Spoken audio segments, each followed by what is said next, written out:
জলা প্ৰাথমিক বিদ্যালয়খন কালি যোৱা গধূলিৰ ধুমুহাজাকত বিদ্যালয়খনৰ সম্পূৰ্ণ অনিষ্ট হৈছে বুলিও ক'ব লাগিব। বিদ্যালয়ৰ গৃহৰ টিংপাতখিনি সম্পূৰ্ণ ফ্ৰেমেৰ সৈতে উঠাই নি বহুত দূৰত পেলাইছেগৈ আৰু টিংপাতৰ অৱস্থা বেয়া।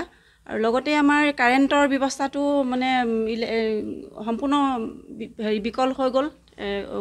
কাৰেণ্টৰ পোষ্ট ভাগি পৰিছে, কাৰেণ্টৰ ৱাৰবিলাক ছিগি গৈছে আৰু লগতে আমাৰ বিদ্যালয়খনৰ ছাত্ৰ ছাত্ৰীসকলৰ খেলা সামগ্ৰীসমূহ নষ্ট হৈছে, কিতাপ পত্ৰ নষ্ট হৈছে।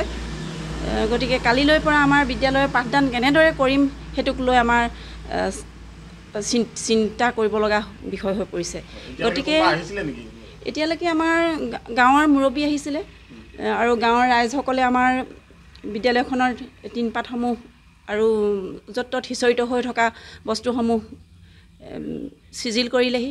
কালি আপোনালোকে দেখিছে চৰাইদেউ জিলাৰ বিভিন্ন প্ৰান্তত ধুমুহাৰ বতাহে কিমান অনিষ্ট কৰিছে। এই ধুমুহা বতাহজাকে আমাৰ জলা প্ৰাথমিক বিদ্যালয়ে যথেষ্ট অনিষ্ট সাধন কৰিছে।